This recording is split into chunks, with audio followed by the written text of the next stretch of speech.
Ingat, subscribe dulu guys. Gratis.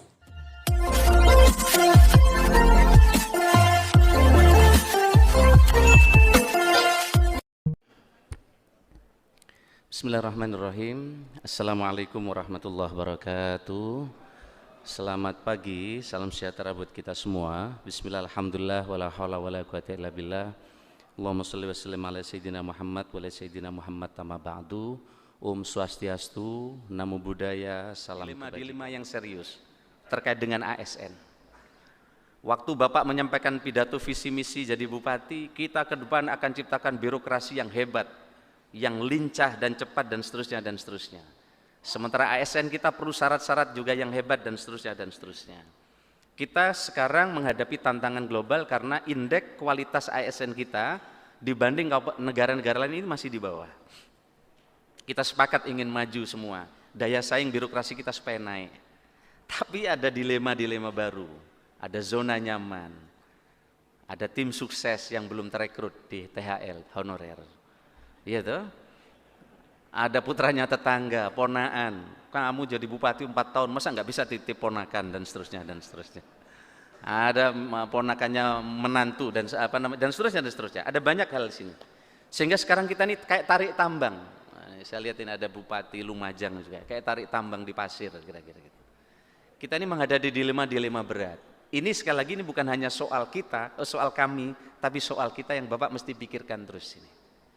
Bapak sekalian saya hormati, next, sebenarnya kita sudah menyampaikan.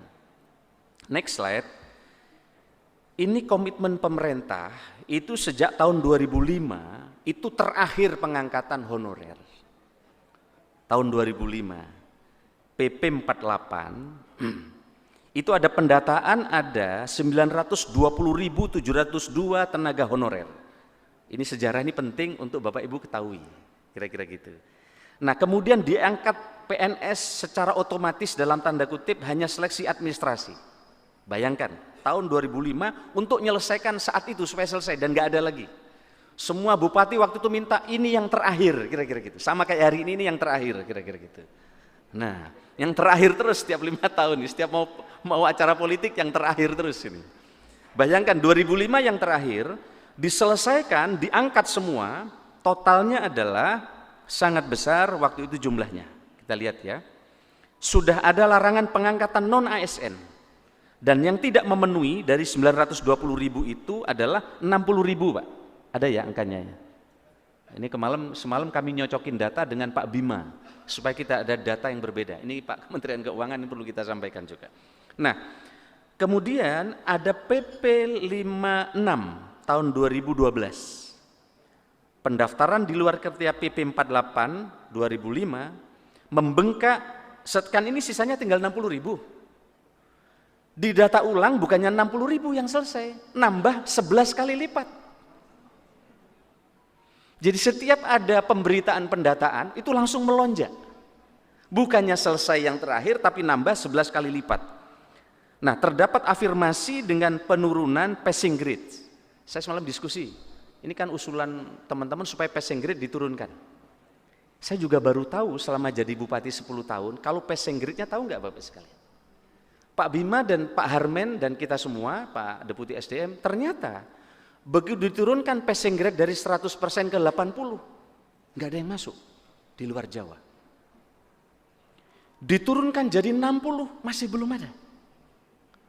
Saya kaget Pak Ibu sekalian, untuk menampung ini Bapak tahu nggak berapa passing grade diturunkan? Diturunkan passing grade-nya tinggal 10%.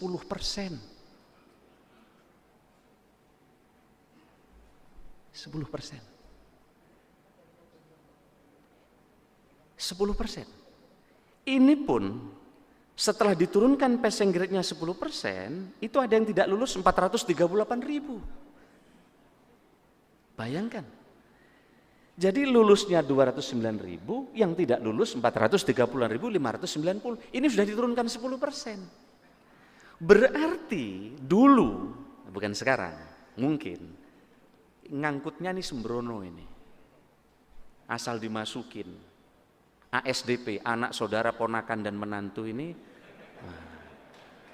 Yang ke depan insya Allah sekarang nggak ada, mudah-mudahan. Nah, bayangkan, passing grade jadi luar biasa. Nah, berikutnya Pak sekalian, ini sejarahnya biar tahu, biar yang marah-marah teman-teman, ini teman-teman saya cerita nggak jadi marah-marah kemarin ini. Nah, setelah 2012 ada Permen Pan RB 36 2018. Di mana seleksi CPNS bagi ex-THK 2 tahun 2012, nakes dan tenaga pendidikan. Lulus dari ex-THK 2 itu 6.812 dan sisa ex-THK 2 440.687. Dan di sini langsung juga dilarang ada non ASN lagi, nggak boleh ngangkat honorer karena 2005 terakhir, ini 2018 maunya terakhir lagi. Sudah Pak, ini super terakhir 2018.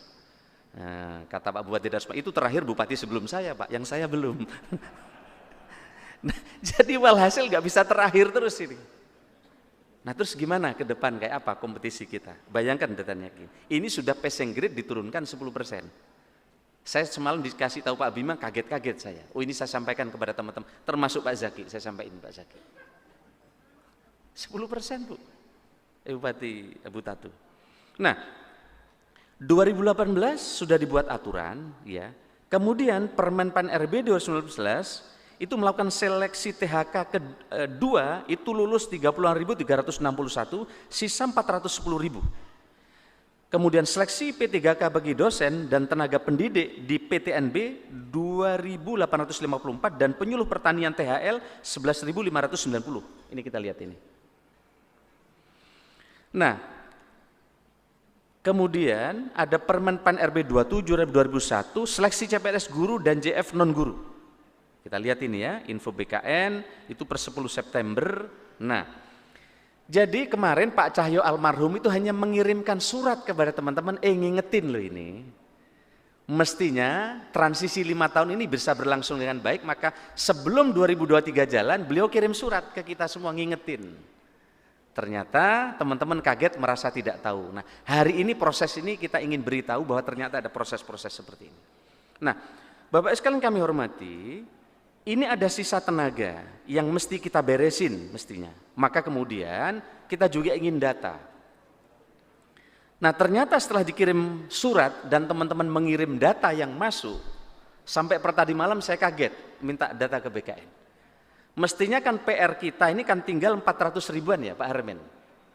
PR kita yang akan kita beresin 410.000 orang. Ini tuntas sudah 5 tahun ini. Ternyata sampai tadi malam tiba-tiba data masuk baru dari para kepala daerah dan teman-teman 1.100.000. Waduh. Ini PR baru 1.100.000. Maka nanti di belakang kami akan sampaikan beberapa hal. Next kita lihat. Ini ya petanya nggih. Jadi teman-teman jadi paham ya, passing grade sudah diturunkan. Nah, kalau ini kita hanya ngangkat honorer semua, tidak ada formasi umum, kerepotan Bapak sendiri ke depan. Bapak tidak akan punya tenaga IT yang hebat untuk membantu visi misi Bapak. Bapak akan kesulitan bergerak cepat karena Bapak tidak temukan tenaga-tenaga teknologi yang Bapak perlukan, kecuali honorer yang Bapak angkat memang sudah diseleksi. Waktu saya ngangkat honorer di Banyuwangi, kami seleksi di BKD Pak. Honorer pun kami seleksi pakai CAT di BKD. Yang rekomendasi teman-teman dewan kita kasih tahu, ini loh yang kamu rekomendasi 10, yang masuk cuma 3. Nah, kita umumkan nilainya. Oh ternyata belum masuk, kita turunkan lagi kayak tadi sampai 80. Jadi honorer pun kita seleksi pakai CAT saya waktu di BKD. Mana Pak Sekda Banyuwangi? Ada tadi saya lihat. Nah itu Pak Sekda Banyuwangi. Nah, didatengin orang setiap hari, tapi ada hasil CAT-nya. Oh nggak cocok ternyata di sini. Nah, jadi meskipun honorer waktu itu kualitasnya relatif bisa dijaga, meskipun tidak bisa semuanya. Next, ini potret yang disampaikan oleh Pak non ASN ini sudah lama. Tetapi ada fakta juga kalau non ASN ini tidak ada, pelayanan-pelayanan kita bisa terganggu di kabupaten kota. Kan gitu Pak sekalian ya? Ini bisa mengganggu. Oleh karena itu nanti akan kami rangkum dan beberapa alternatif sudah kita siapkan. Kita sudah siapkan alternatif penyelesaian. Ada 3 skenario yang sedang akan kami sampaikan, akan bahas kepada kementerian terkait dan anggota dewan yang terhormat. Skenario 1 diangkat seluruhnya menjadi ASN. tapi ini akan menjadi beban yang berat bagi negara. Dan kompetensi birokrasi kita juga tentu akan ada problem di beberapa titik yang ketika rekrutmennya kualitasnya tidak diperhatikan. Yang kedua, diberhentikan seluruhnya. Tapi juga ada opsi jalan tengah yang ketiga adalah diangkat sesuai dengan prioritas. Nah, yang lain bukan tidak prioritas tapi nanti diselesaikan secara bertahap. Ini opsi yang terus kami lakukan pendalaman. Nanti kami juga akan rapatkan dengan Ibu Menteri Keuangan. Juga semalam kemarin lusa kami sudah ketemu dengan Komisi 2 DPR RI. Mungkin nanti juga dengan Komisi 11 karena kaitannya dengan anggaran, dan ini tidak bisa berdiri sendiri. Pertanyaannya Bapak sekalian, apakah jika diselesaikan tahun ini menjamin berikutnya tidak akan ada lagi seperti yang 11 kali lipat tadi? Oh, tidak tahu Pak, urusan bupati setelah saya kan gitu. Ini masalah Pak Bupati Sumatera Utara ini. Aduh.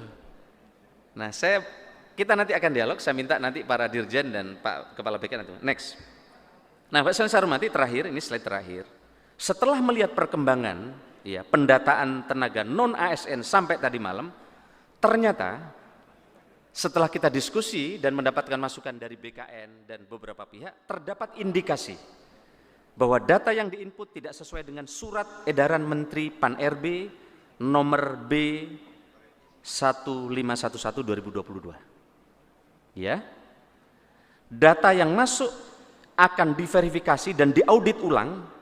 Ya, data yang masuk akan diverifikasi dan diumumkan secara transparan oleh instansi pemerintah pengusul untuk memastikan nama-nama yang terdapat memenuhi syarat.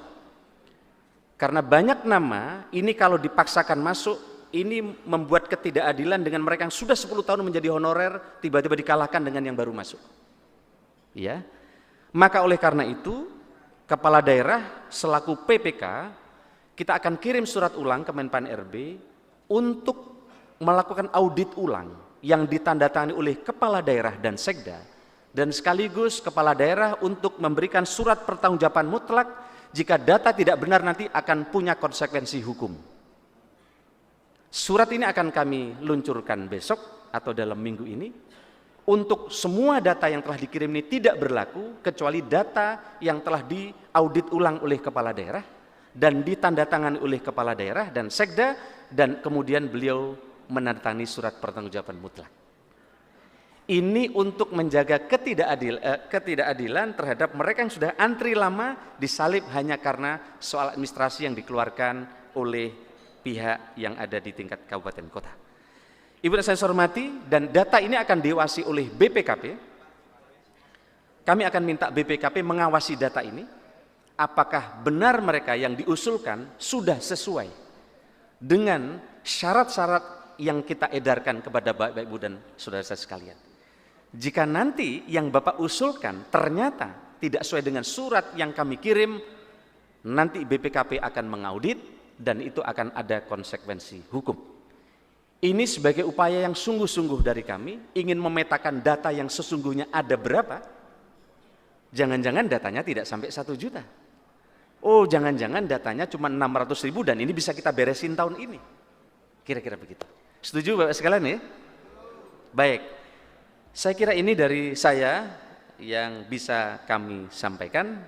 Kami mohon maaf yang sebesar-besarnya jika banyak yang kurang berkenan, dan nanti kami minta para deputi, kemudian Pak Kepala BKN, nanti Bapak Ibu bisa dialog, tapi data umumnya sudah kami sampaikan. Bapak sudah banyak yang mutu tadi, sehingga ini menjadi masukan buat kita semua. Mudah-mudahan Bapak sekalian sukses di tempat masing-masing. Mudah-mudahan terus diberikan kesehatan oleh Tuhan Allah Subhanahu wa taala. Terima kasih, kurang lebihnya saya mohon maaf. Wallahul muwaffiq ila aqwamit thoriq. Selamat pagi. Om Santi Santi Santi Om. Namo Buddhaya. Wassalamualaikum warahmatullahi wabarakatuh.